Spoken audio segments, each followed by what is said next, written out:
Humahagupit, lumalatay na komentaryo sa Himpapawid. 2x2. Walang takot sa paghimay sa masalimuot na isyu ng bayan.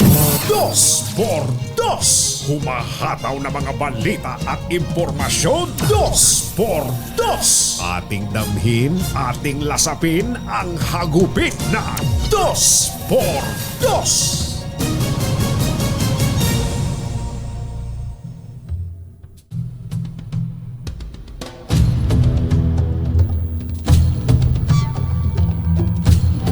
Humingi na ng tulong si Pangulong Bongbong Marcos sa mga kalapit bansa gaya ng Malaysia at Vietnam para talakayin ang isang hiwalay na Code of Conduct hinggil sa pinag-aagawang West Philippine Sea sa harap ng mabagal na progreso sa pinalawak na regional agreement sa pagitan ng China at ASEAN.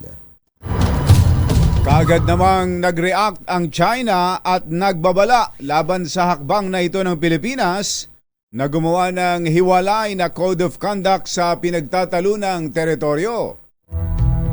Habang nagsasagawa ng security talk sa Hawaii, nagpahayag ng pagkabahala ang Pangulong Marcos kaugnay sa tuloy-tuloy na pagtatayo ng Beijing ng mga base militar sa West Philippine Sea at inamin na ang sitwasyon sa pinag-aagawang teritoryo ay nagiging mas mainit. Sa katunayan, sinabi ng Pangulo na patuloy na inookupa ng People's Liberation Army ng China ang malaking bahagi ng West Philippine Sea at unti-unti ay papalapit na ang kanilang mga base militar sa coastline ng Pilipinas. Isyu ng bayan. Katotohanan. 2x2. Maitim ang balak, magtago ka na. 2x2. Si Jerry at si Anthony, narito na. 2x2. Hahataw ng todo, urado ka. 2x2. Ang katotohanan, dala nila. 2x2. Walang sinasamba pali, maniwala ka.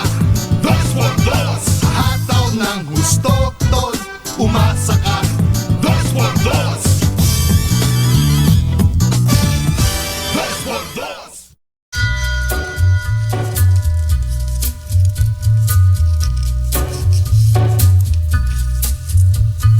Take a little walk to the edge of town. Hi. The track Maganda morning. where the viaduct looms. Magandang umaga, bayan! Bayan! Ito po si Anthony Taberna. Ito po si Jerry Baha. Muli pong sumasa inyo ang 2x2 Fine. ngayong araw na ito ng Friday! Yuhuu! Kumusta po yung mga bata? Across the mills. Bumangon na ba? Sabi no iba, hindi, online lang naman eh. In-online ang mga eskwela dahil sa transport strike. Yes. Yan ang kagandahan naman na meron na tayong infrastructure sa online. Oo, meron ng ganyan. kahit Kaya pa lang, may tayo, mga eskwelahan na sabi, wala naman nangyari kahapon eh. Ayun, ganun So, yan. balik na ngayon. May Ayun. mga eskwelahan ngayon na hindi na. Sabi, hindi na tayo online ngayon ha. So, pumasok na kayo. Yan, Yan ang yun, sabi. face to face na yung iba, pero yung iba online pa rin. Oo, Nagaya nila Zoe. online pa rin. Ginigising ko kanina, ay gising na. Mm. Maaga pa po eh. Ba't maaga pa? Online pa po. online. Ganun ang pagkakasabi mo online. Is it dark? Ayan, sana'y okay na okay pa kayo.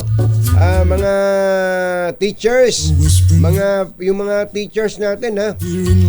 Tingnan nyo yung school campus. Naku, naalala mo yung sinabi ni Secretary Benhur Abalos yung tungkol sa hanggang ngayon po viral yung video.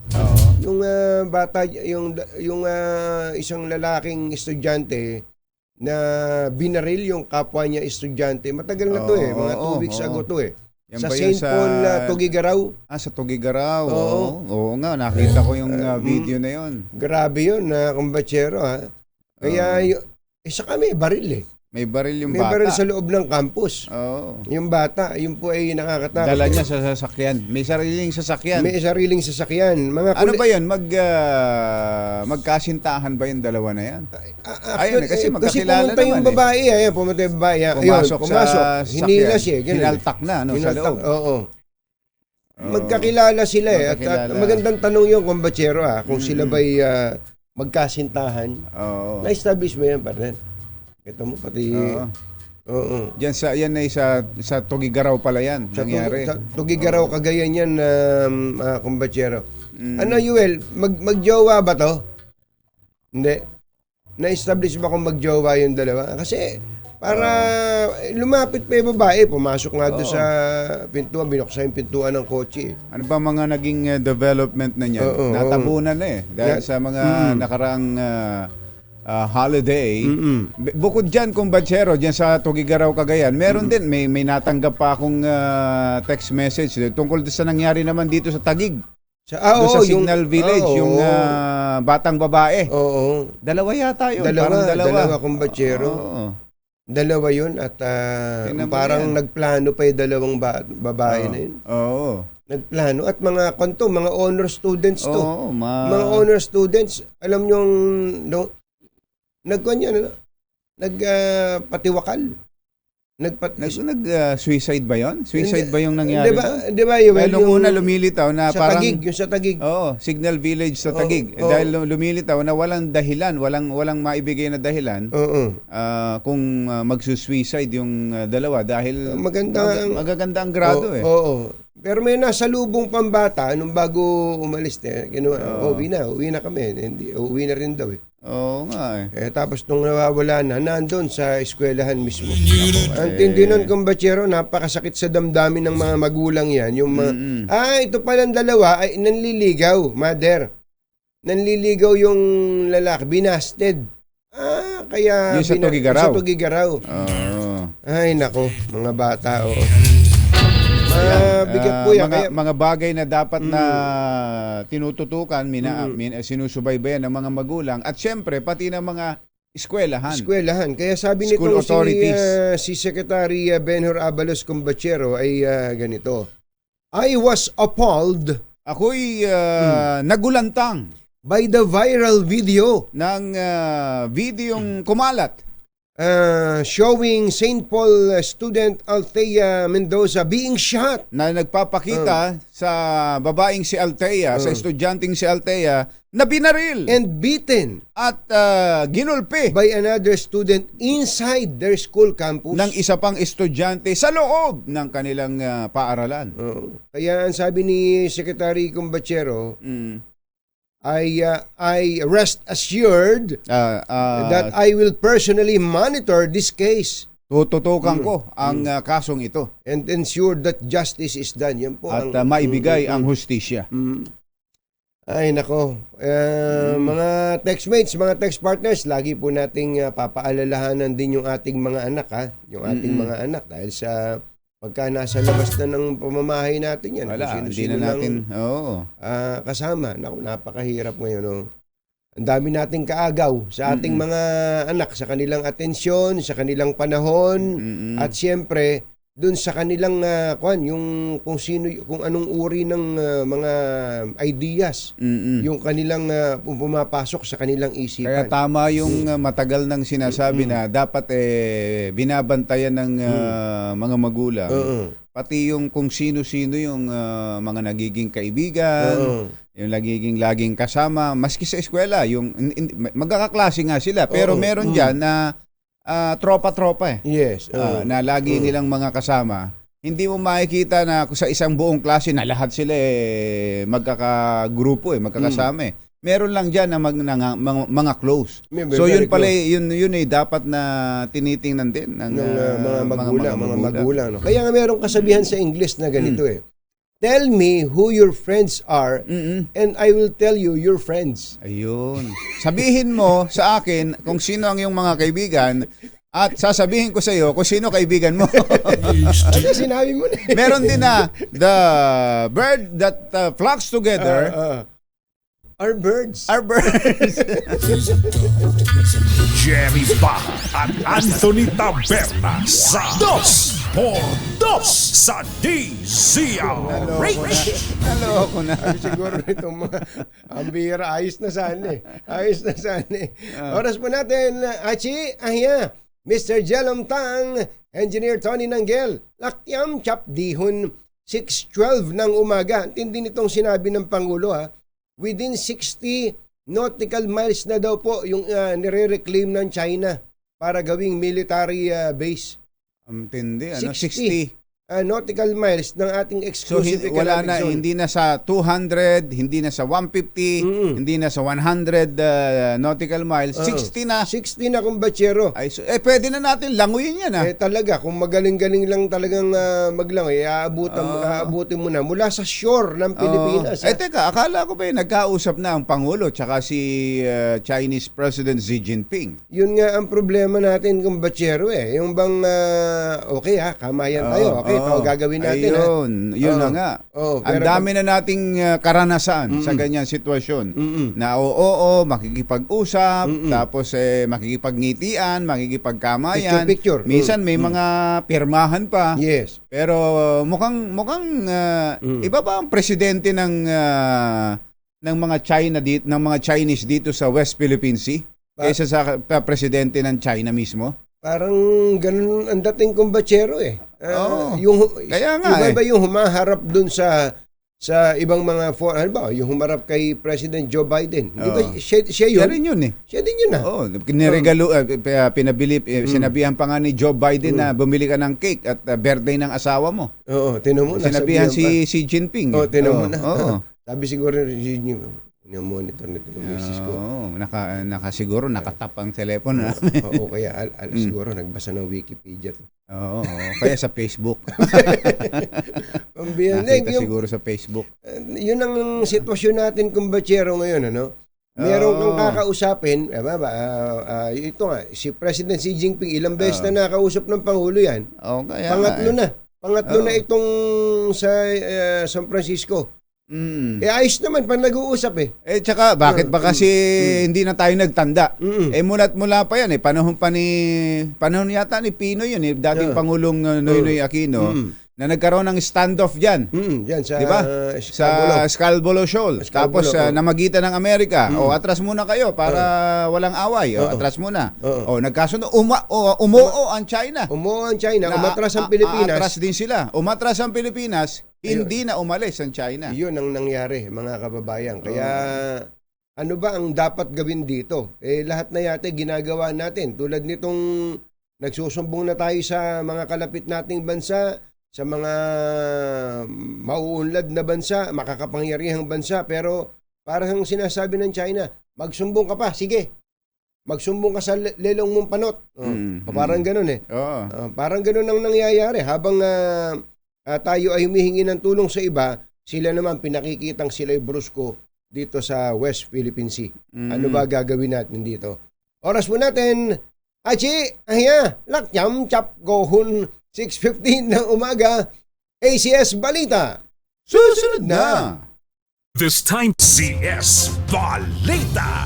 Walang makakaligtas, walang makakalampas. Saan mang sulok ng kapuluan, Luzon, Visayas hanggang Kamindanawan. Basta't may balita, ipagwagwagan ng sikat na tagapagbalita. ACS Balita. Kasama ang 2x2 tandem Anthony Taberna at Jerry Baja. ACS Balita.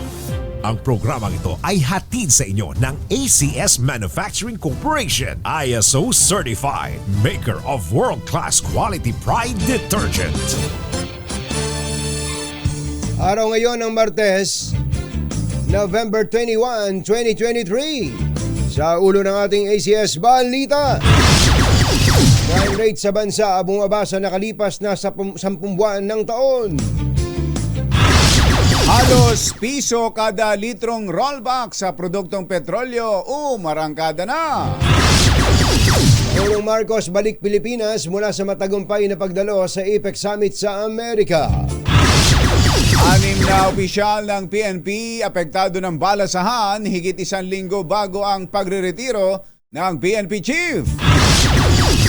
DNA test sa nawawalang beauty queen sa Batangas tapos na. Resulta inaasahang ilalabas ngayon. At lamig ng panahon. Yun. Lamig. Lamig. Gano, lamig. Lamig. Diyan po sa Baguio, bumagsak pa sa 13.4 degrees Celsius. Aba. Sarap naman. Magandang umaga, Luzon, Visayas at Mindanao. Good morning, Philippines. Hello, world.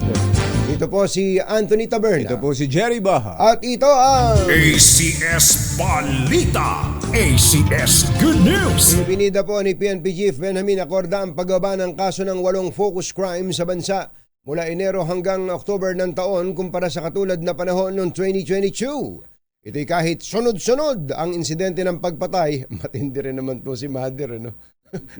Mother, para mo na mga tinarakan na sa lalamunan si PNP Chief Acorda dito. Pagkatapos namin sabihing ibinida ni General Acorda ang pagbaba ng mga krimen sa bansa sa first Tapos, 10 months. ang sumunod ay... Sabi niya, ito ay kahit sunod-sunod ang insidente ng pagpatay. Oo nga, ano? Kasama na ang katatapos na BSK election sa pamamaslang.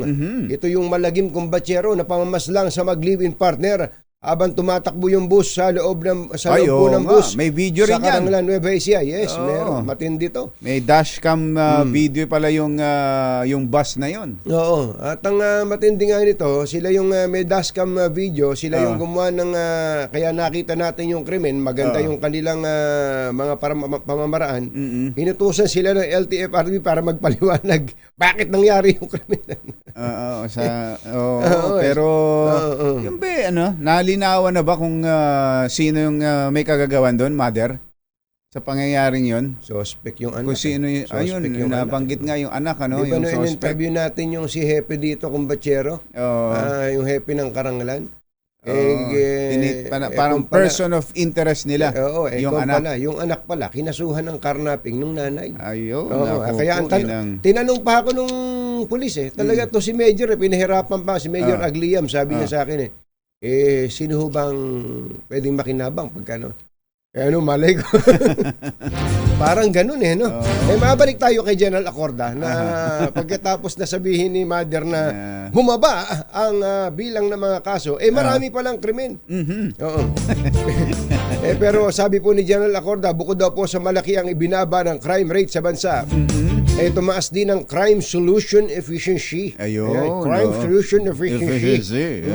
Ng pambansang pulisya sa lahat ng lugar, lalo na sa crime-prone areas. Hello? Sir.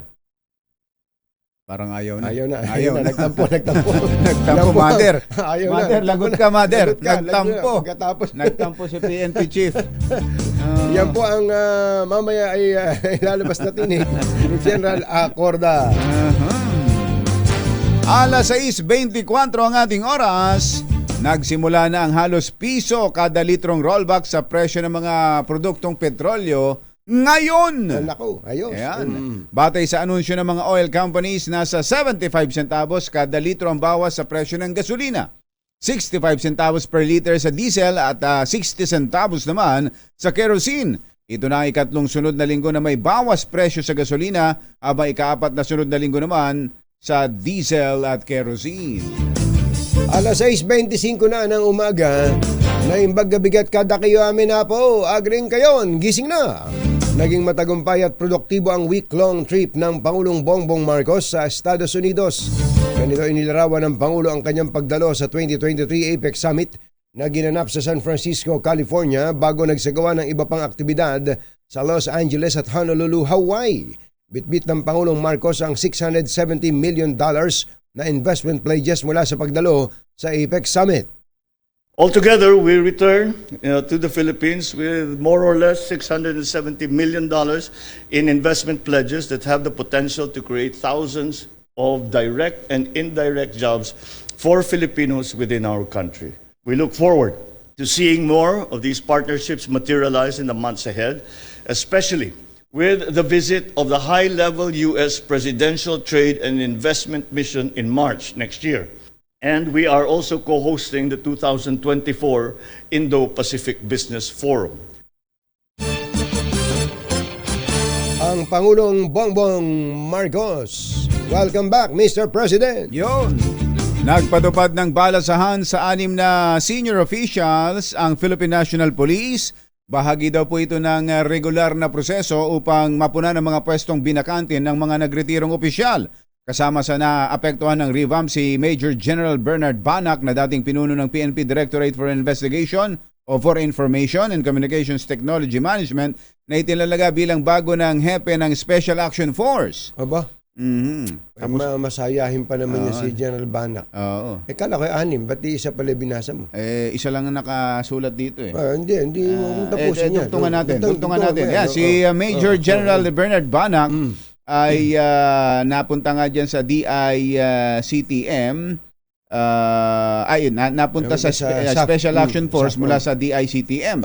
Si Major General Rudolph Dimas ay inilagay naman bilang Chief ng PNP Directorate for Plans. At si Dimas ay pinalitan naman ni Brigadier General Neil Alinsangan. Init yan, init. Oo. Maalinsangan nga, ano. Tapos si Brigadier, na-reassign din si Brigadier General John Kayaban Chua, former Director of Police Regional Office 1. Siya na ngayon ang magiging Area Police Command sa Visayas. Ayan. Na-promote. Police Community Affairs Development Group Director Brigadier General Lou Frias Evangelista was designated Chief of the PRO 1. Ayun, siya naman sa Ilocos Region. Andiyan sa San Fernando, La Union. PNP Directorate for Investigation and Detective Management Director Colonel Restituto Arcangel ay ang bago na raw na is the new CADG Director. Police Community Affairs Development Group. Si Colonel Jane Fajardo naman ang Chief ng Public Information Office ng PNP. Ay nagsabi. Nagsabi lang pala. akala ko magiging regional director na yun na nga hinihintay ko si Colonel Jean Fajardo Colonel pa rin ba ito? Dapat general na to. Pambira naman kung sino-sino napopromote yan yung mukha ng PNP hindi napopromote. Colonel Jane Fajardo. Siya pala ay nagsabi lang na ito raw pong reassignment ng mga senior officials ay regular na proseso. ACS Balita. Ito na, kumbachero. Meron ng result ang DNA test dito po sa nawawalang beauty queen na si Catherine Camilon. Narito na ang update dyan. Nagtugma. Alamin natin ang latest mula kay RH5 Val Gonzales. Kaminval! Nagmatch ang DNA profile ng magulang ng nawawalang beauty queen na si Catherine Camilon sa buhok at tugong natagpuan sa isang abandonadong SUV sa lalawigan ng Batangas. Ito ang kinumpirma ng PNP Forensic Group kasabay ng patuloy na investigasyon sa kontrobersyal na kaso ng missing teacher. Ngayong araw, Jared Anthony na sang may lalabas ng Forensic Group ang kabuang report sa naturang DNA testing, 17 hair strands at patak ng dugo ang nakolekta ng mga eksperto sa CRB na natagpuan noong unang linggo ng Nobyembre sa barangay Dumukbay, Batangas City. Dahil dito ay lalong tumibay ang hinala ng PNP CIDG na si Camilon, ang duguang babae na nakitang inililipat sa pulang SUV. Sa ngayon ay 4 na individual lang nasasampahan ng kasong kidnapping at serious illegal detention. At bilang na itong si Police Major Alan De Castro, ang police official na umaming karelasyon ng nawawalang teacher na kumakatawan sa Batangas sa Miss Grand Philippines 2023 pageant. Ang inamin lang niya, Val, ay yung relasyon no? Correct yung kanyang pag-amin ay yung illicit affair niya dito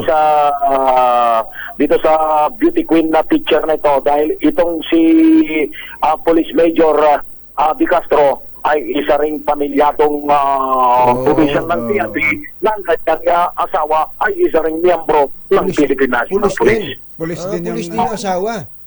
Ang pagkakalam ko ay police din na nakaka-assign din dyan sa lalawigan ng Batangas. Pareho silang sa Batangas naka-assign. Correct, oo. Pareho silang sa Batangas naka-assign. At itong si Police Major De Castro ay dating hepe ng Batangas Police. PNP na nalipat naman sa Provincial Drug Enforcement Unit na lalawigan ng Batangas bago siya nasangkot dito sa controversial na kaso ng pagkawala ng beauty queen na si Catherine Castro. Yun daw sasakyan yan si Major Regalo. pa nagbigay Di ba? Correct, yung inyang Duke ay sinakyan niya nung siya nawawala nung Oktubre 12 ay bigay nitong si Major De Castro. Wow, bigatin pala to si Major. Nagre-regalo ng sasakyan. Sasakyan. Yung Hindi lang kotse, SUV pa. Yung isang kilala ko, load lang nire-regalo. Load Pero ito, ito yung sasakyan ang itinabigay. Sasakyan, oo. matindi si Major. Pero yung sinabing nakikipaghiwalay na yung ito si Catherine, inamin ba ni Major yon? Tapos na sinasaktan niya si Catherine? Yun ay nakuha ng PNP CIDG na nangungunang ahensya ng PNP na nagsasagawa ng investigasyon doon sa kaibigan sa pamamagitan ng text message o text conversation nitong si Camilo ng kanyang kaibigan na ibinunyag nung kaibigan na ito sa kanyang mga magulang noong nagsasagawa na ng investigasyon sa kanyang pagkawala. Asan niyo si Major? Si Major ay nakakulong ngayon sa Provincial Holding Unit ng Batangas sa PNP. At una na rin itong nakipagkita dito kay PNP Chief Police General Benjamin Acorda Jr. At pero hindi siya umamin, kundi siya ay humingi lang ng paumanhin dahil ay nakakalagkat ang buong pangalan, organisasyon ng PNP dahil dun sa kasong kanyang pinasasangkutan. Kawawa din yung pamilya niya, yung pamilya ni Major, yung kung yung asawa niya, tapos may mga anak, di ba?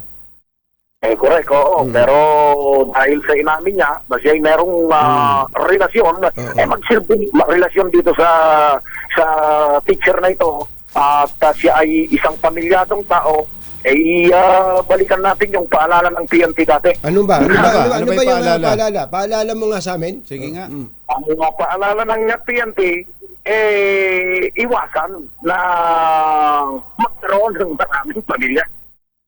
Lalo na pamilyadong Iwasan tao. lang, Iwasan, ganon? yun lang pala, iwasan. Iwasan? Iwasan dahil batid naman natin, di naman lahat, pero meron talagang mga pulis na Di ba pwedeng bawal ganon? Oy, bawal yan. Pagka pulis ka, bawal ka. Pag nahuli ka, tanggal ka. Ganon. Wala bang ganon? Bawal talaga yan. So may iral na batas at maging sa sinasaad sa kasulatan Jared Anthony. Bawal talaga yung pakikiapit at pakikipagrelasyon kung ikaw ay isang pamilyado at may asawa ng tao. Ayun. Sa pulis lang ba yan? Sa media? Lalo na siguro. Ang tagal mag-isip. Nag-isip ka pa Ayos. Maganda yung paalala mo na yan. Maganda. Tama yan, Val. Tama yan. At talaga namang yan ang dapat na gawin natin. Para nang sa ganun maging mapayapa yung ating buhay. At ang natigkat sinyan na Jared Anthony, sakit ng ulo. Sakit ng ulo. Yung ratid ng ganyan. Kaya pinakalait dito sa controversial na kaso at mukhang ngayong araw ay ilalabas na yung kabuuan nitong report sa DNA testing dito sa nakuhang mga ebidensya doon sa sasakyan at pinaglipatan sa beauty queen at ang resulta naman ng DNA testing doon sa pamilya ng nawawalang teacher na si Catherine Castro. Para sa kauna-unahan sa Pilipinas, DCRH ako naman, Val Gonzalez, tuloy-tuloy sa pagbabalita, tuloy-tuloy sa serbisyo. Sama-sama tayo, Pilipino. Thank you, Val. Susunod! Tito Boy! Ano nga ba nangyari dyan sa Tigil Pasada kahapon? Ang sabi kasi ng piston, tagumpay! Ang sabi ba? naman ng MMDA. We. Yan at iba pa sa pagbabalik ng ACS Balita. 6:36 ng umaga. This Hi! Maganda morning! Anong araw today, kumbachero? Today is Laundry Day, Friday. Yuhuu! At pag Laundry Day, all you need is Pride Washing Machine Detergent. May triple stain away formula, kaya tanggal ang makapit, madikit at malupit na dumit man siya, kaya easy ang labada. Kaya pala mula noon hanggang ngayon, all you need is Pride. All you need is Pride. ACS. kasama ang 2x2 tandem Anthony Taberna at Jerry Baha. ACS Balita. Alas 6:42 ng umaga, tuloy ang ating mga balita.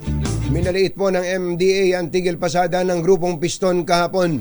Ayon kay MMDA Acting Chairman Romando Artes, hanggang ngayon ba acting pa rin si Chairman? Tagal ng acting. Isang taon at kalahati ng Chairman to. At bago pa nga ito, Chairman na rin siya.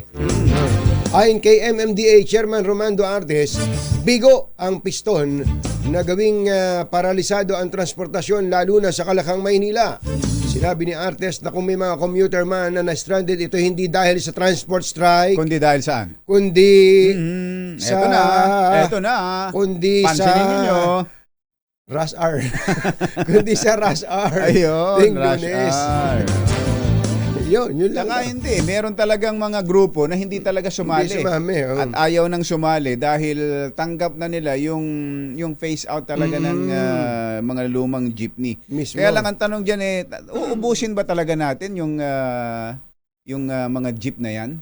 Actually, Wala bang ititira diyan na parang diyan kilala ang Pilipinas eh. Manila. Pag sinabing Manila, ang picture na maipapakita sa iyo sa Yung abroad, jeep. jeep. Yung jeep. Pampasaherong jeep. punta lang siya sa museum. Baka naman pwedeng may lugar lang, kumbachero. Halimbawa, dito lang sa Manila. Halimbawa, pagka ang biyaheng ruta ay halimbawa ay Manila City Hall to Manila Hotel. Ayan. Yan sa Intramuros. Sa Intramuros, puro Baka jeep. pwedeng payagan yung gano'n, ano? Pwede. I'm sure pwedeng mag-usap. Kaya nga, tinawagan na natin yung makakausap nila eh. Tama-tama. Andito na, kumbachero. Kausapin natin si LTFRB spokesperson Celine Pialag. Aba! Si Celine? Si Celine? Andyan na sa LTFRB? Totoo ba ito? O hindi? Makakapiling natin si Binibiling Celine Pialago. Celine, magandang morning! Good morning, Sir Anthony and Sir Jerry at sa lahat po ng nanonood. Tingnan mo nga naman. Sa ating ngayon, Sir. Good morning. So tama ito, hindi MMDA ito ha? Hindi, Sir. LTFRB. Baka nagkamali lang ng tawag tong CUL namin ha? LTFRB. Okay, tama. Ay, kailan ka pa ba nandiyan? Wala ka man lang kakibu-kibu? Hindi ka man lang nagsasabi? Ako, Sir Anthony po ang hindi nagre-reply sa akin. Ganun ba? Minessage mo ba ako? Ikaw pala naman. Pihira pa tayo. Sorry na. So, kailan ka pa na-appoint dyan sa LTFRB, Celine? Pinatawag po tayo ni Chairman, Sir, 2 weeks ago, Sir. At Congratulations. malaking kailangan talaga maging proactive ang LTFRB sa information drive, kumbachero. Daming mga dapat sagutin ng LTFRB si chairman naman ayaw naman kumibo niyan. Mukhang mahihain si chairman ngayon nandiyan na si Celine, ewan ko lang ba talaga ewan ko lang sa kanya. Talagang haharapin ni Celine ang lahat ng katanungan ninyo. Ayan, okay. Unahin natin tanong, kumusta ba yung tigil pasada kahapon? Ano ba report sa inyo sa LTFRB? Well, sir, nakadepende po tayo sa report, syempre, sa ground, sir, sa MMDA. No? Ang inihanda po government asset ay around 686 po kahapon. Pero, Sir Anthony, Sir Jerry, 66 lang po doon ang na-deploy to assist po yung regular foot traffic po every rush hour sa ilang parte ng EDSA at Commonwealth. And at the same time po, sir, sa Cubao. Kasi, sir, nakita po na ang ruta po talaga ng Piston ay dito po sa may Cubao area, Rodriguez, di Araneta. So, dyan po talaga, sir, may mga na-stranded. Pero po sa ibang parts po ng NCR, hindi po gaano ramdam. yung ginawa pong transport strike. So yung inihandang asset para doon sa contingency, ika nga kung sakasakali, ay about 10% lang ang nagamit, ganon. Yes, sir. Kasi yun po yung inihanda. Then, inassist na rin po yung regular situation po. Kasi tuwing umaga naman talaga, Sir Anthony, may rush hour, foot traffic tayo. Yung mga nakikita nating nag-aabang. Since na-deploy na rin po yung 66 at yung kalahati po doon, for example, sa Commonwealth, inassist na rin po yung regular foot traffic po natin doon. Ayun. Isipin mong 666 ang in-ready. 66 lang. 60 lang, 66 lang ang ano. Kung 666 ang DCRH yun. 666. Yun ang so yun ang lumilitaw kumbatsero na na tama ba, Miss Celine, na hindi talaga matindi ang naging epekto sa ating mga commuters nitong tigil pasada. Bakit? Well, sir, sa assessment po ng MMDA, LTFRB, hindi po ganun katindi, pero meron po silang naapektuhan dun po sa mga particular routes na doon po sila talaga mas madami. Yun nga po, sir, nabanggit ko, area, G. Rodriguez and G. Araneta. Pero naging matagumpay naman po ang ating paghahanda together with MMDA, PNP, and local government unit na makater po yung mga pasahero na naghahanap din po ng masasakyan doon sa route po na nabanggit ko po sa inyo. So, sir, kung bakit po yun lang yung na-deploy natin, yun na po yung unang sinabi, Sir Anthony, Sir Jerry, na LTFRB, na ang acceptance naman po sa PUV-MP is around 60% sa ating mga PUVs, 70% na po sa mga UV Express. Kaya po naniwala po si Chairman Guadis na makikater din po yung mga ruta na maaapektuhan po ng tigil pasada. Okay. Dati-dati laging ibinababala ng gobyerno sa mga mga magpo-protesta, i-strike na yan. Sige, kakasuhan kayo. Tatanggalan kayo ng prangkisa. So sa nangyari kahapon, Ma'am Celine, mukhang wala naman kayong nahuli o makakasuhan dahil sa hindi pagtupad sa kanilang franchise. Sir Jerry, consequence talaga yon pag nagtitigil pasada, yung pagsuspindi o pagtanggal ng prangkisa. Pero po kasi discretion po ni Chairman Guadis, in fact, siya po mismo yung bumaba kahapon doon sa E. Rodriguez para po makausap ang piston. Ang goal po kasi ng LTFRB, DOTR, at syempre po lahat po ng ahensyang nagsasaayos po ng PUVMP, tuluyan na po matapos itong December 31 consolidation deadline na naiintindihan po ng lahat ng transport groups, and at the same time, tumaas po yung acceptance from 60. Ang target po ng LTFRB, sir, umabot man lang ng 90% bago po matapos ang taon. So, usapin po ng pagsasabi ng kanilang mga petition for consolidation. So, ayun, sir, yun naman po ang, may consequence, pero sa nangyari po kahapon, magiging discretion po ito ng ating chairman dahil sa una niya pong pahayag, magiging mahigpit siya at ipapatupad yung suspension ng prangkisa kung meron pong sakitan na mangyayari at meron pong sapilitan doon sa mga ibang super na bumabiyahe kung may mamataan pong gano'n. So, doon po yun maa-apply ni... Ito rin ang hinihintay at tanong ng mga kababayan natin. Lilipulin na ba talaga natin? Uubusin na ba ang mga jeep dito sa Pilipinas at ibabawal na?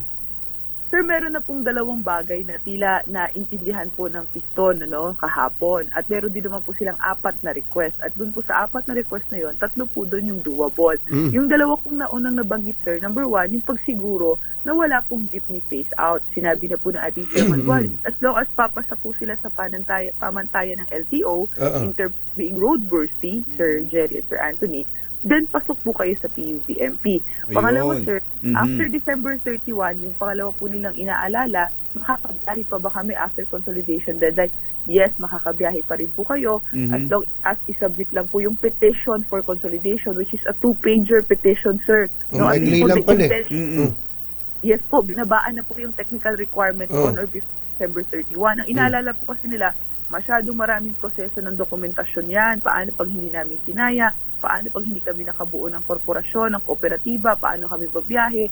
So, ngayon po, petition for consolidation lang po ang kanilang isumite. Sila po ay makakabiyahe next year. Yung 4 na requirement nila, sir, meron na pong mga doables doon. 3 po ang doable. Number 1, sir, waiver of penalties. Ito mga jeepneys po kasi, sir, para lang po sa kaalaman ng ating mga kababayan, ang mga jeepneys po ay may tinatawag na confirmation fee every year, 1,000. Yung confirmation po na yun, ibinibigay po yun ng LTFRB sa may mga prangkisa para po sila ay makapag-register sa LTO. Yes. Dati wala pang connectivity, diretso sila sa LTO, hindi sila dumadaan sa LTFRB.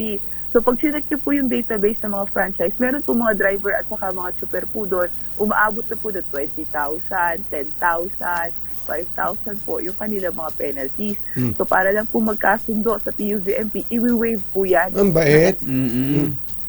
Kasama po yan sa doable. Kasi yan po yung request nila. Sabi naman, that's doable.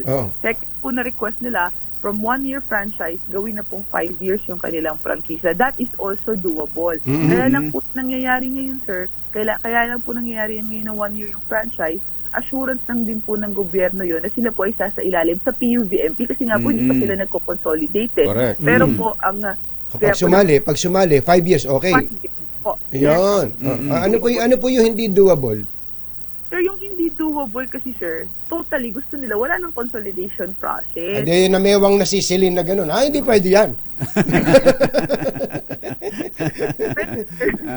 Yung consolidation process na yun, sir, yung pag-scrap, very non-negotiable na po yun. Pero, pwede pong i-simplify ni Chairman Guadis yung proseso. Kunyari, yung listing po doon, ayaw na nila. Then, sige, alin ba dito yung talagang hindi talaga po pwede at yung kaya niyo namang gawin at tutulungan na lang namin kayo. Kaya nga, sir, mag-launch po ang ating chairman ng one-stop super shop sa LTFRB na bukas po para po lahat isa-isahin po yung kanilang mga hinaing. Then, So, sir, yung na doable, yung pag-remove po ng ilang mga provision ng Omnibus Franchising Guidelines. Kasi, sir, pinakamabigat, ayaw po nilang mag-consolidate, ayaw din po nilang sumailalim sa kooperatiba. So, hihima-himayin po kung ano po ang kanilang mga, ba't po nila ayaw yung mga pagsailalim sa kooperatiba. Ayun, ako. Eto, yun na lang ang ano talaga pala na basta't pasado. may pasado sa roadworthiness, makakabiyahe pa rin ang isang pampasaherong jeep.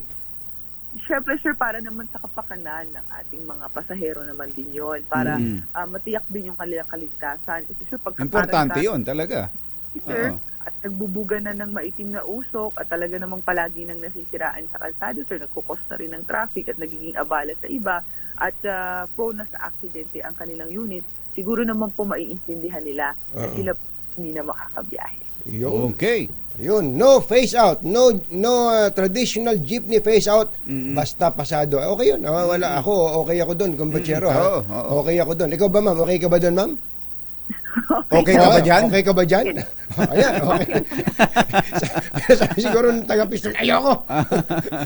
At least naiintindihan ng ating mga kababayan kung ano yung talagang gusto ng gobyerno. At kahit nga meron na ngang supposedly non-negotiable, nakikipag-negotiate pa rin ang gobyerno para lang magkaintindihan saan ba makakapag-compromise o kaya magkita sa gitna. Maraming salamat, Ma'am Celine, at welcome back to the government. Thank you. Thank you.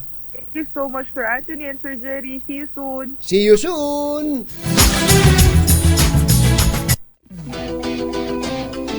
Sorry.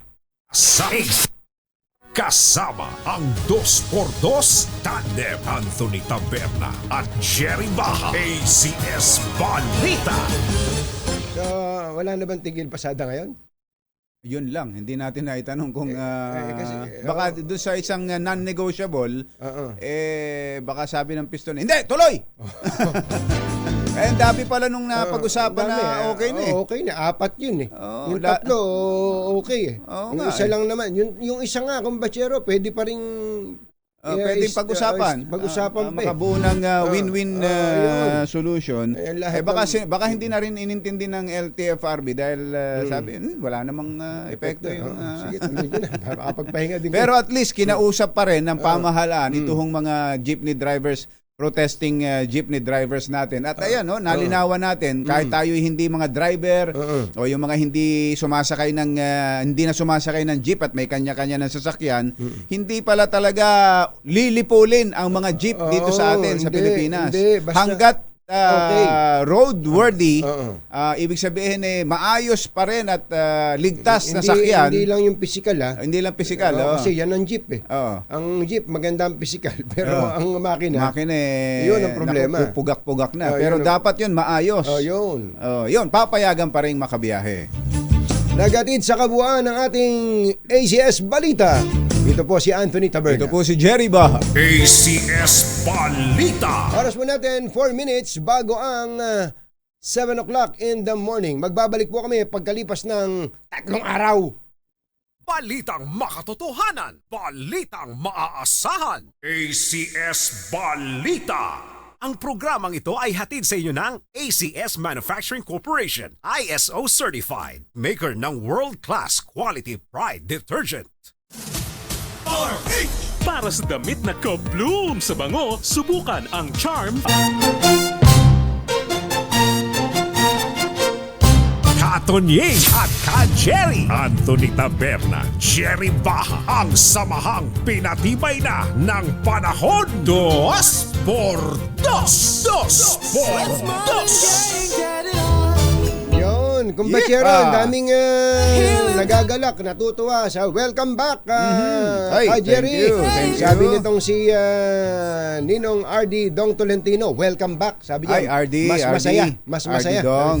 Thank you. At saka si RD Ronel Tan. Ayan. Thank you po sa Uy, inyo. salamat po. At sa mga gustong bibiyahe, mga bibiyahe at gustong maramdaman, maranasan ng lamig Ayan. dyan sa Baguio, Ano ba ang tingnan nga natin temperature? sa Hong Kong. Gaano ba sa Hong Kong? Sa Hong Kong, sige. Hong Kong today is 16 degrees Celsius. Wala yan. Ala ito. Ala ito. Ala ito. Ang Baguio ho ay nakapagtala na ng 13.4 degrees Celsius. Hindi, no? Kaya doon sa mga bibiyahe papuntang Baguio ay tamang-tama dahil may rollback kung batsero. Yun, pwede. Magkano rollback? Aba, 75 centavos sa gasolina, 65 centavos sa diesel at Ayan. 60 centavos naman sa kerosene. Yun. So parang nache-tsempo, no? Magandang Nagkakataon bumiyahe, gandang sa bumiyahe. magandang pagbiyahe, malamig ang panahon, bumababa ang gasolina, pa one-port lang muna. Oo. Dahil hindi natin alam, baka sa susunod, bababa na naman. Tama yun. Oh. Pero kung maglo-long drive kayo, huwag kayo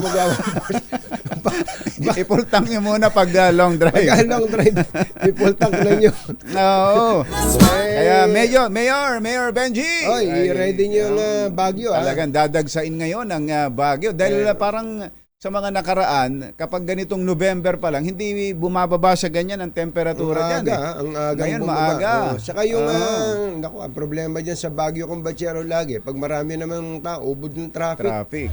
Hindi na natupad yung matagal ng pangarap. Sa bagay, matutupad pa kaya yun. Yung sinabi sa atin noon ni dating DOTR Secretary Art Tugade. Yung cable car. Cable car, sana. Yun sana. Sana may mag-invest dyan. Ang plano ho noon ni Secretary Tugade ay cable car mula dyan sa La Union, sa baba. Sa baba. Tapos hanggang sa tuktok ng Baguio para ang mga lahat ng sasakyan Andyan na sa baba. sa baba na lang paparada, sasakay na lang ng Nai-imagine mo cable car. ba, Yuel? Nai-imagine mo ba, Mother? Oo. Yung lahat ng sasakyan, ano ba, galing ka Metro Manila, pagdating ng La Union na ganyan, sa baba, may malaking malawak na paradahan parking dyan. area doon. Tapos mayroong mga establishments din yan. May tindahan doon, may kainan. May katunyings.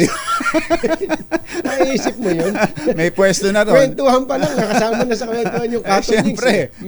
Tapos, iiwanan nyo na sasakyan, sasakay kayo ng cable car, tinan mo na, doon Hindi pa yung lang. cable car na tatluhan lang. Hindi yung dalawahan na parang Ferris wheel lang. Hindi. Yung kasya ang mga 30, 50 ang tao. May mga ganun na kumbatsero sa ibang bansa. Sa Europe, di ba? Oo. Sabi, sa Europe. Marami ng ganyan.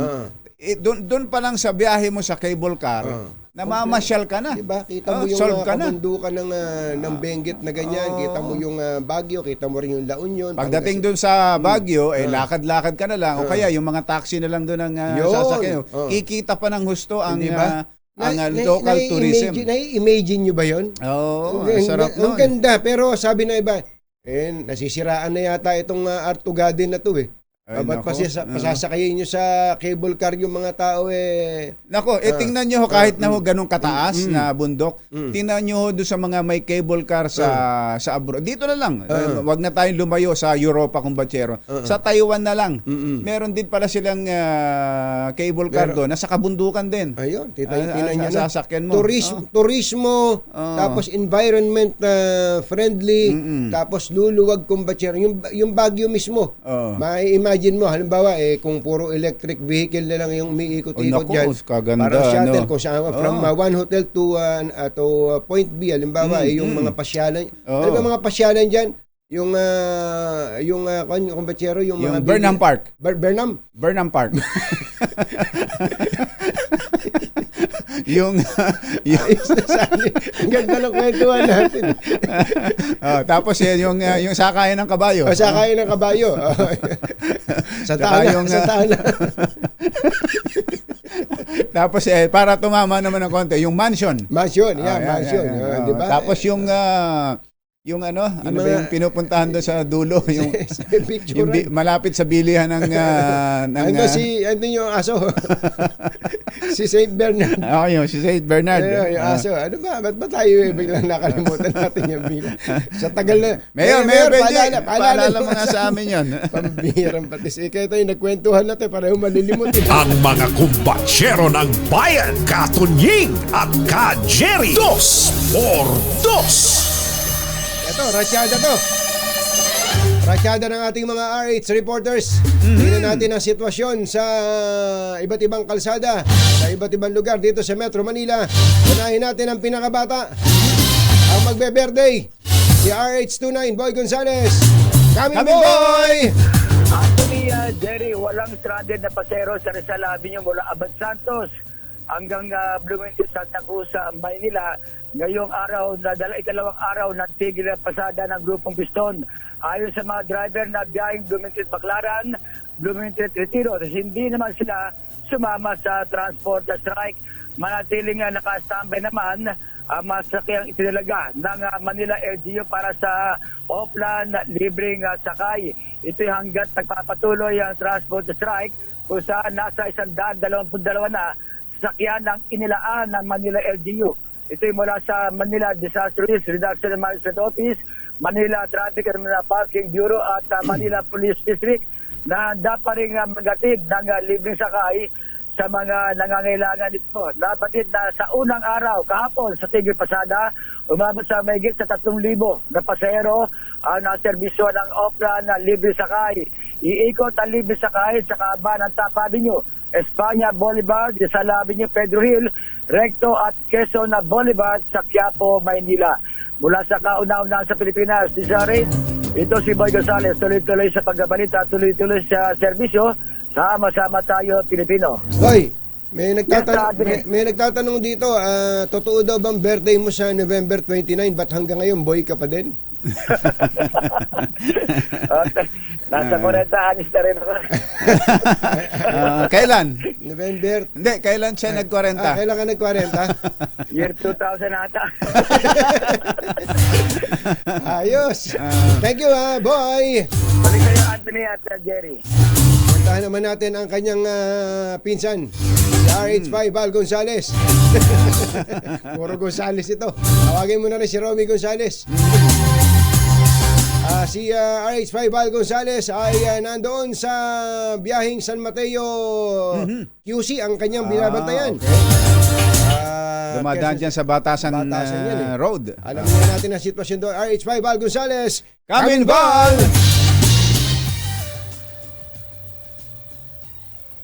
Hello, Val! Hi, Val. Nawala si Val. Tayo sa Eastern Metro Manila. RH52, Edniel Parosa. Kami, Daniel!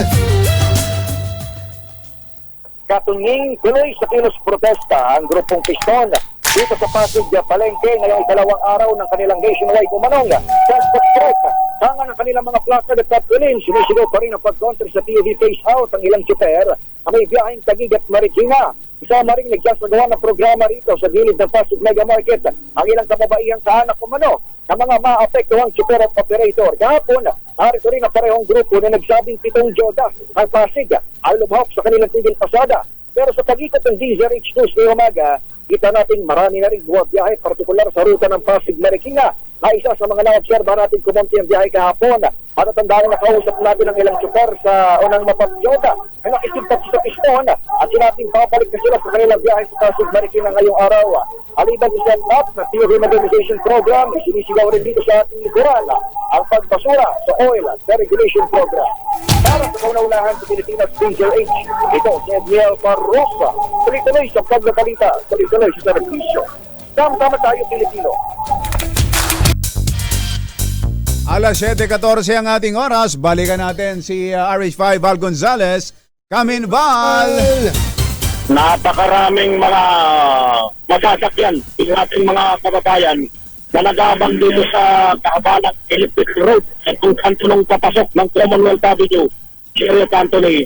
At lahat ng klase na ng mga sasakyan, UB Express, ang pasahirong jeepney, mga bus, modern at mga traditional na mga pampasahirong jeepney ay masasakyan ng ating mga kababayan sa lugar na ito. Kaya walang kakulangan dun sa masasakyan ng ating mga kababayan. Ito sa kabila ng pangalawang araw na ito ng 3 araw na tigil pasada ng kinasa ng grupong piston. Ito sa aking likuran, makikita ninyo, ito yung mga modern na aircon na mga modern na jeepney. Ang makikita rito, nandito yung mga UP Express na mapagpipilian ng ating mga kababayan.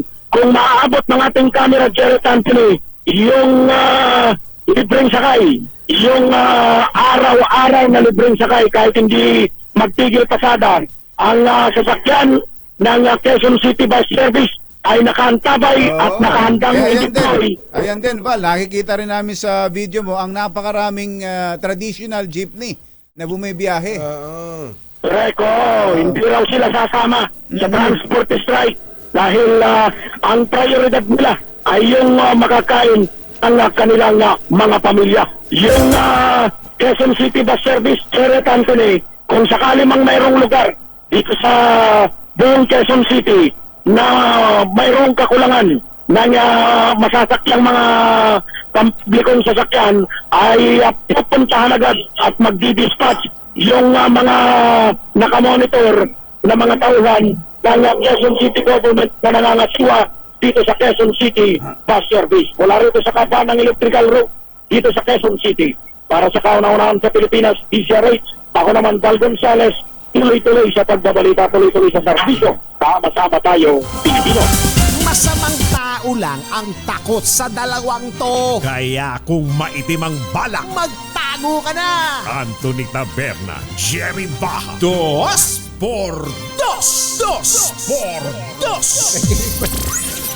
Akalain mo talaga yung mga medyo maiidar na maagang gumising Si Secretary Art Tugade ay nakatutok na sa atin. Sabi niya, magandang umaga. Salamat for remembering me on the topic of cable car sa Baguio. It's great to see both of you together again sa Dospor. I miss you guys. Thank you, Sek. Sana nga, sana nga. Matuloy yun. Magkano kaya yung feasibility study dyan? Yung abunuhan na namin? Yung pag-aaral lang. Yung pag-aaral lang. Gayahin lang yung binanggit ko kanina, yung sa Taiwan. Medyo bago-bago yun na kumbatsero. Yung sa Hong Kong, pero ang kasya lang doon, pang tourist yun siguro 8 yung kasya, 4 magkaharapan. Yung sa Hong Kong, yung parang yung Ocean Park, parang ganun din. Ocean Park. 4 din. Tingnan nyo yung mga dinaanan ng cable car na yun. Bundok din yun bundok. Saka makita mo yung dagat. Dagat. Doon pa lang nagsa-sightseeing ka na, nag-i-enjoy ka na. Totoo yun. Ang ganda-ganda ng kabundukan ng La Union at saka ng Benguet, Kumbatsero.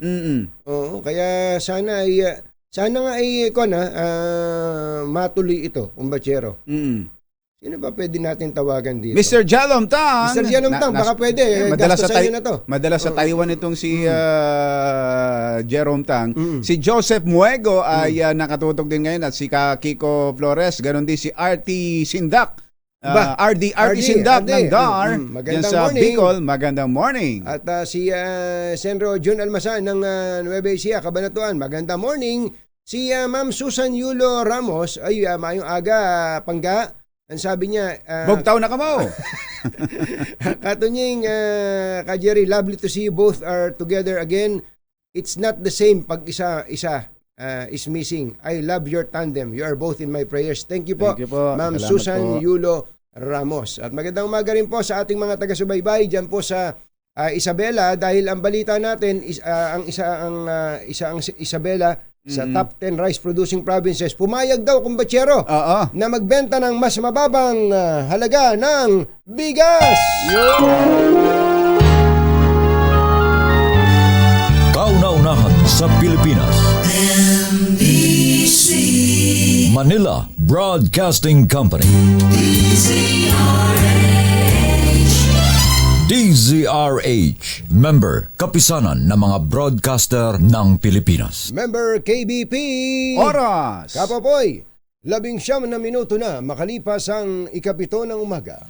Balitang bagong-bago. Balitang dapat alam mo. Balitang magdadagdag ng talino. Dahil bagong impormasyon, makibalita. Unang-una sa DZRH. Pangunahing balita. Kasama ang 2x2 tandem nina Anthony Taberna at Jerry Ba. Sorry. Sa ulo ng ating mga paunahing balita, Day 2 ng tigil pasada ng piston tuloy. Hibla ng buhok. Dugo na nakuha sa pulang SUV. Tumugba sa DNA profile ng mga magulang at kapatid ni Camilon. China umalma sa plano ng Pilipinas na bumuo ng bagong Code of Conduct sa West Philippine Sea. Pangulong BBM ipinagtanggol si VP Sara, hindi raw niya deserve maimpeach. Week-long US visit ni Pangulong Marcos naging produktibo. At mga senador na buwisit Nako. sa isang opisyal ng Department of Tourism na atat sumalang sa budget deliberation. Sinets itets. Magandang umaga, Luzon, Visayas at Mindanao. Good morning, Philippines. Hello, world. Ito po si Anthony Taberna. Ito po si Jerry Baha. At ito ang Pangunahing balita. unahin na natin, kumpachero. Itong mamang ito. Nakakatuwa naman kapag may opisyal ng gobyerno, kahit hindi naka-schedule, pag tinawagan mo, sasagutin ka kagad. Oo. Nakakatuwa yung mga ganung opisyal ng gobyerno. Lalo na kung ang pag-uusapan, importante. Oo. Meron kasing mga government officials, pasensya na, maglilitanya lang ako, governor. Meron kasing iba, in-schedule mo na. Sasagutin ka, papasa ka sa tauhan niya, papasa ka sa tauhan nila. Tapos ito daw yung kanilang public information tubanes. Tapos sasagutin ka. Kailangan daw ang pagsiset ng appointment, email. I-email mo. Tapos tatanungin kung ano ang topic. Tapos ano daw mga questions. Mga tanong. Ang sabi ni Professor Clarita Carlos sa opisyal ng gobyerno na naghihingi ng advanced questions, they are idiots. Ayan. Sabi ni Professor Clarita Hindi kami Carlos. nagsabi niya na si Professor yan. Sabi niya, government officials who are asking for advanced questions are idiots. Ayan. Sabi Yung mga naghahingi ng advanced questions. Meron din naman na sinasabi, ang aga naman. Ang aga naman. Alas 6, alas 7, ang aga pa ba niyan, Mario Josep? Alas 5 pa lang ho ng umaga, matraffic na sa lahat ng tao nasa kalsada na. Kung ikaw ay opisyal ng gobyerno at sinasabi mong ang alas 6, alas 7 maaga, masyadong maaga para sa interview, talagang ibang klase yun. Ayaw magtrabaho nun. Talaga. Matindi yun. Kaya nga hangang-hanga tayo sa mga na-interview ni Kong Angelo Palmones Oo, ganun. Lalong maaga yun. Hindi pa nakakauwi ang mga GRO. Gising na. Gising na. Sumasagot na. Kasabayan pa lang nila mga GRO. Hindi pa nakakauwi kung Magyero. Sumasagot na kay Kong Angel Palmones. Alas 4 ng umaga pa lang natatawag. Kaya gusto lang namin sabihin, yung mga ganyang opisyal ng gobyerno, mabuhay kayo. Wala akong kinalaman kay Kong Angel yung GRO. Hindi, wala po. Just for you to visualize kung ano, yung bang hindi pa nga nakapagkakapi man lang. Hindi pa nga nakapagmumumog pa lang, sumasagot na kay Kong Angel. Mga opisyal ng gobyerno yan. Ang mga tunay na opisyal ng gobyerno. Mga public servant na tinatawag. Ba't ba sila tinatawagan? Para lang ba makipagtsikahan? Hindi. Kaya sila tatawagan sapagkat yung sasabihin nila, importante sa kabatiran ng ating mga At alam mo ba kung Batsero, yan ang gustong mangyari ngayon ng Pangulong BBM. Na ang gusto niyang ipalaganap sa mga opisyal niya, i-cascade sa mga opisyal ng gobyerno hanggang ibaba. Na ganyan ang dapat na gawin. Ang mindset, ang mga taga-gobyerno, ang head of the government, kung hindi kaya nung head of the agency maglagay ng isang pwedeng makapagsalita para na i-disseminate, na ipapaabot sa mga mamamayan kung ano yung impormasyon na dapat nilang malaman. Tingnan nyo na. Kaya dahil Yusek Cesar Chavez. Maganda po itong maganda yung tinatrabaho nyo na yan. Kaya dahil po dyan ay gusto lang nating batiin ang isang magandang umaga. Si Governor Rodito Albano ng Isabela. Governor, magandang morning. Naimbaga bigat po, Governor. Tato Jing, Jerry, magandang umaga sa inyong dalawa. Talagang sarap nyo pakinggan. Saka, lively kagad yung umaga namin pagka kayo'y napaking. Hindi, pero Governor, totoo po yung sinasabi namin. Kahit kailan ba namin kayo in-schedule? Hindi naman namin kayo in-schedule. May natatandaan ba kayong in-schedule namin kayo? Like days before? Wala eh. Wala. Biglang tawag lang yan. Yan ang Governor. Governor, kami po natutuwa dahil magbebenta daw kayong murang bigas, sabi ni Governor.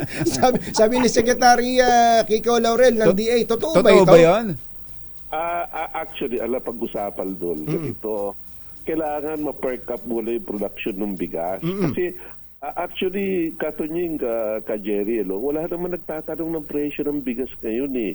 Dahil sila lang nagsasabi, pababain yun na. Kasi pag binawa mo yung pagpababa ng bigas na hindi nagagalaw yung produksyon, matatamaan yung ating mga farmers. Ang patawag ng meeting ni Secretary Kiko para pakinggan muna yung at saka makagawa ng plano yung mga rice producing provinces ng bansa. Kasi actually kahit ayuda natin sa mga farmers kung yung presyo ng bigas sa kanila, sa dahawak nila, mababa, mawawalan sila ng gana magtanim kasi nalulugi sila eh. At saka, kailangan natin, ang pinahiwatig namin kay Secretary, kailangan may market kagad. Yung bigas, yung palay. Hindi yung mamumroblema pa yung farmers kung saan kung kanino ibebenta yung ng maayos na presyo, ha? Actually, gano'n na nangyayari, katunyang ka Jerry, Pag mag-harvest yung mga farmers, kaya sila nagiging prey ng traders, kaya sila na iisa ng mga traders. Kasi unang-una, wala silang pagbebentahan. Pangalawa, wala silang pag-iimbakan. Yun ang pinaka-importante. Alam ka naman, ilagay mo 100 kaban sa kung 100 kabads ang alam mo, ilagay mo sa bahay mo yun, saan ka matutulog, diba? Tama po. Kung hindi mo naman i-dispatch kagad, since basa yan, wala kang dryer, wala kang mabubulukan ka. Kaya pag pumunta sa iyo yung trader, sasabihin na sa iyo, mabubulukan ka lang naman ng bigas ito na yung sasakyan, ibenta mo na sa akin. At ibenta mo na mas mura, di ba? So, ang nangyayari, ang pinag-usapan namin doon, kailangan may government intervention.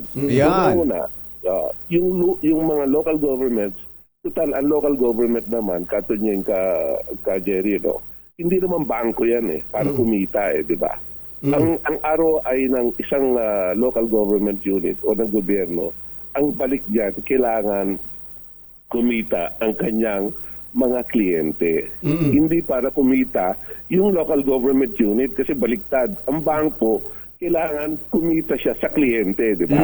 Pero dito sa gobyerno, dapat baliktad. Kailangan kumita yung kliyente mo, which is yung farmers, di ba? Tama ba yun? Kasi hindi ka naman kailangan kumita sa local government local government unit. Kailangan magpalugi ka para maganda yung serbisyo mo, di ba? Kung hindi mo gagastusin yung pera mo sa local government unit, o kung gusto mo pagkakitaan yung mga kliyente mo, ang mangyayari nyo, pinagkakakitaan mo yung taong bayan, in which hindi dapat. Dapat, kumikita yung taong bayan, yung ROI ng local government, kumikita yung taong bayan sa kanya. Yun. Kasi, di ba? Kasi taon-taon naman kumikita yung nagkakaroon naman ng IRA kasi yung buwis ng tao. Buwis ng tao napupunta sa iyo eh. Kailangan i-prioritize mo lang kung saan mo gagamitin yung pera ng bayan. Ito pala, Governor, ito po palang Isabela ay alin ba ang rice granary of the Philippines ngayon? Isabela ba o Nueva Ecija? Nueva Ecija sa Isabela. 1 and 2 yan eh. 1 and 2. So Nueva Ecija number 1, number 2 Isabela. Yes. Ang tindi nito Yung probinsya mo. Yung probinsya mo, Katunying, yun ang number 1 dahil maganda yung patag, tapos maganda yung irigasyon. At saka nauna na yung Nueva Ecija nag-modernize eh. So ang ginagawa namin dalawa ni Governor Omadi, binigyan kami ng PhilMec ng mga rice complex, dryer, panggiling ng bigas, lahat. So ginagawa namin, binibili namin yung bigas sa farmers at a premium. Paano yan? Kunyari, ang presyo ng NFA, o presyo 20 pesos, binibili namin ng 25. Wow. So mga farmers, kumikita na doon sa pagbili namin. Sa inyo pa lang, May subsidy kayo ng 5 pesos per kilo? Hindi, 25 pesos. Gumagawa kami ng budget. Kunyari, ang budget namin sa probinsya is ako kunyari ilang bilyon, nag-aano na ako na 400 million diyan na para pambili lang ng palay. Para mataas ang bili namin, gigilingin namin yun ngayon, ipamimigay namin sa mga tanod, sa mga tricycle drivers, sa mga BNS, DHS, Kung may maiwan dyan, pwede natin ibenta o ibigay sa mga kadiwa stores ng mura. Pero ang importante muna, bili namin na mahal. Hindi bali kami malugi kasi ina-explain ko nga sa inyo nung una eh. Kahit malugi kami, gobyerno para malugi yan eh. Exactly. Kahit malugi gobyerno, basta maganda ang serbisyo. Okay ba yun? Ayos yun. Tama. Kasi kung kumita gobyerno, bakit ko pakikitain yung probinsya ko? Sino yayaman doon sa probinsya ko para kumita? Yayaman yung gobernador, parang bangko? Hindi naman ganun, di ba? Kailangan yumaman yung taong bayan. Hindi yung mga opisyal sa gobyerno. So yung pong binabanggit nyo na naglaang kayo ng pondo para po may pambili kayo ng palay ng mga magsasaka ng Isabela, doon pa lang siguradong walang lugi ang magsasaka doon. Exactly. Hindi sila malulugi. Tapos yung mga maibebenta nyo pa kung sakali man na may sobra, maibebenta nyo sa affordable price sa mga taga Isabela na hindi naman nagtatanim o wala naman palay. Okay, kaya ka nasa-subsidize namin every month. Nabibigyan ko yung mga tanod ko dito. 20,000 yung tanod ko, 25,000 eh. Nabibigyan ko ng 10 kilos a month. Tuloy-tuloy yan. Tapos lahat ng programa namin, kunyari mga scholar namin na binibigyan namin ng ayuda ng 3,000 pesos, ganyan. 1,000 doon, binibili namin ng bigas para ibigay sa mga scholar din. So lahat ng programa namin, kunyari, tobacco farmers namin, may pondo yan eh. So, binibigyan namin nag-aano kami ng pondo niyan para ibili ng bigas para ibigay rin sa mga pamilya ng mga tobacco farmers. Doon lang hindi lang magsasaka ang nakikinabang pati consumers, pati yung mga tanod, pati yung mga scholars ninyo. Pero isa pang makikinabang, yung matitira na sinasabi nyo, Gov, na ibebenta naman ninyo sa murang-mura. Magkano yung mura na pinag-uusapan natin dito? Depende kung ano. Kasi actually, Jerry, wala na nagtatanong ng presyo ng bigas ngayon kasi ang kagandahan ngayon, yung mga rice mill ngayon ng ating yung mga private saka yung mga maliliit ng rice mills, ang puputi na ng bigas eh. Wala na yung bigas ng NFA nung araw na hindi ko sa tinitira NFA. Maalala mo pag sinabing NFA rice natin. Alam mo natin lahat yan. Pag sinabing NFA rice, ganun ang reaction kaagad. Wala na, di ba? Pero ngayon, maganda na rin yung NFA kasi well-built rice na. Yung mapuputi na. So, wala na tayong pagamba sa presyo ng bigas. At saka, dati naman kasi, ang presyo ng bigas, pag tinanong mo sa palengke,